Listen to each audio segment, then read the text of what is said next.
avoir le fibre optique, il sera difficile. Mais est-ce qu'il sera dépassé pour le remplacer? Non, les Comores ont investi, comme vous venez de le dire, plusieurs milliards pour se doter d'un système de communication de haut débit fibre optique. Là, je fais allusion au câble Easy. Câble Easy payé à 100% par la Société nationale de télécommunications comorienne, Comore Telecom. C'est la société Comore Telecom qui a investi, qui a payé à 100% le câble Easy. Câble Easy, au départ, comme je le dis, quand j'ai eu à gérer ce câble qui part de Souzini en Afrique du Sud jusqu'au port Soudan, avec les 9 sociétés qui gèrent ce câble, les Comores avaient investi grosso modo 14 milliards, moitié câble inter-île, moitié la branche Easy, disons là pour Easy 7 milliards.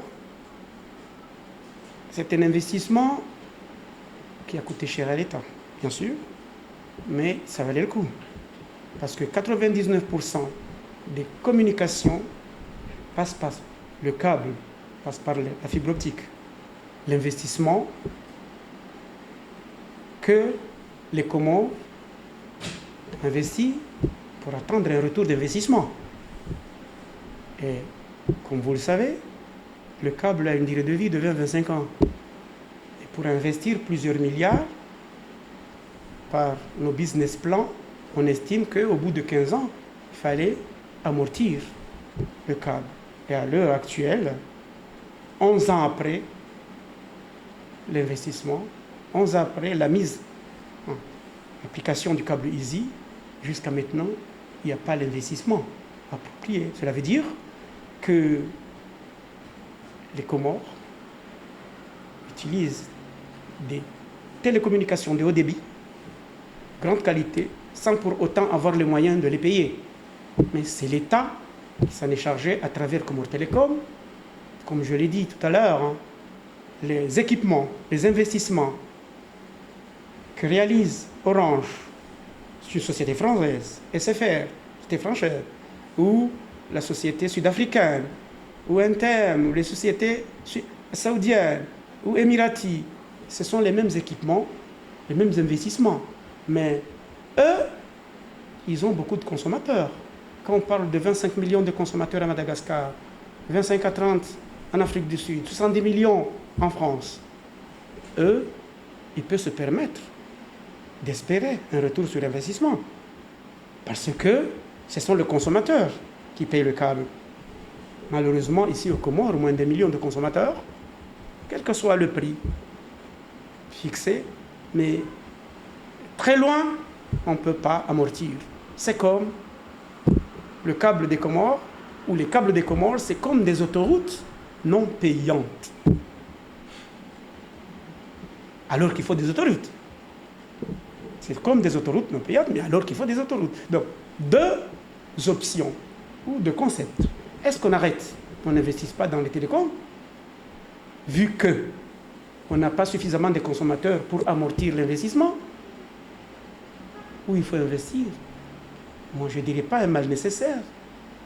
Les télécoms, nous sommes des insulaires. Nous devons communiquer. Nous n'avons pas encore des ponts et des routes qui partent d'ici, Madagascar, qui chevauchent les îles pour partir dans les continents. Je parle de l'Afrique. Il faut investir. Et sachez bien, comme je l'ai dit, 99% des télécommunications passent par câble fibre optique. Donc, l'État a investi, via Comore Telecom, plusieurs milliards. 11 ans, 12 ans déjà. Il nous reste 3 ans pour avoir notre investissement, mais ne continuez pas. Alors que, dans peu de temps, le câble Easy doit rendre l'âme et doit être remplacé par un autre câble beaucoup plus compétitif, beaucoup plus cher par rapport à celui-là.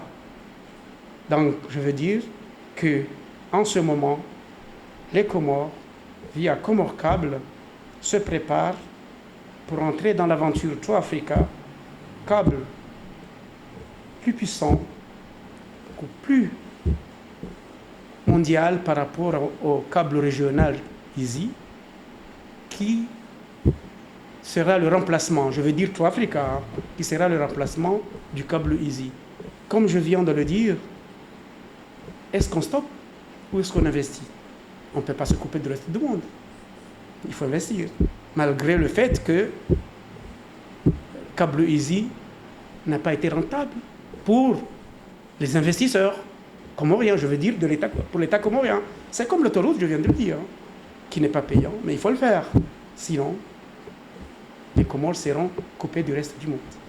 Telco paye difficilement à l'utilisation d'une connexion. Est-ce que cette convention est réglée?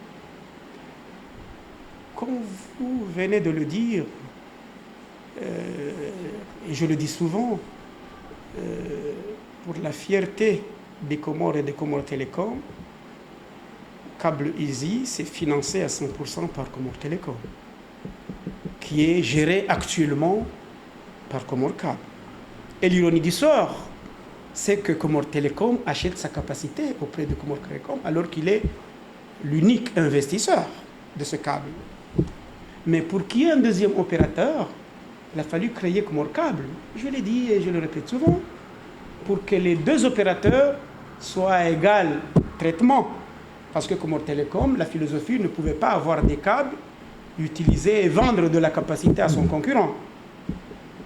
Et quand Telco est venu s'installer, il a toujours continué à se servir auprès de Telma.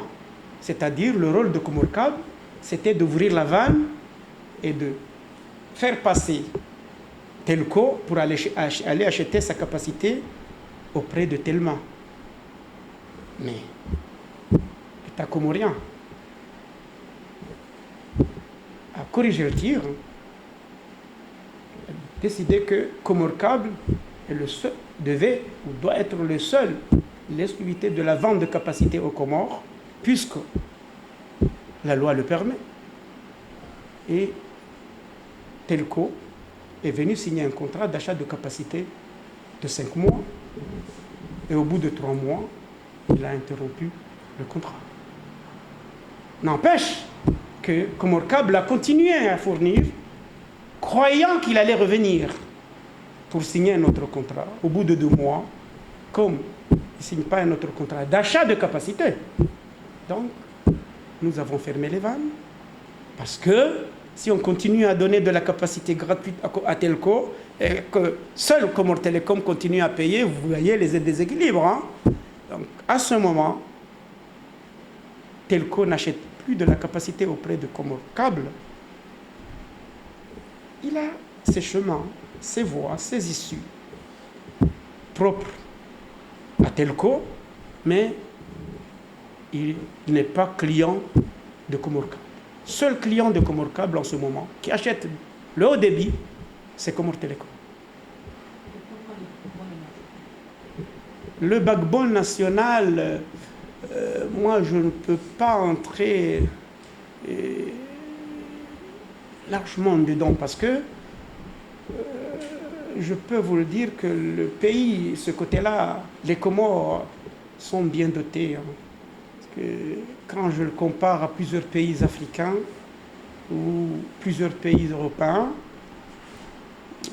je pense que les Comores occupent une première place pour le maillage, point de vue fibre optique. Nous avons le backbone national. Toutes les routes nationales des 3 îles gérées par l'Union des Comores en ce moment, hormis Mayotte, qui n'est pas gérée par l'Union des Comores en ce moment, il y a le backbone national. C'est-à-dire que la fibre optique est partout dans le pays. Seulement, l'exploitation, l'usage, la technicité, je ne peux pas en parler parce que le backbone national, c'est payé et géré par Comores Télécom. Comores Câble ne peut pas en parler parce que c'est payé et géré actuellement par Comore Telecom. Ok, merci beaucoup.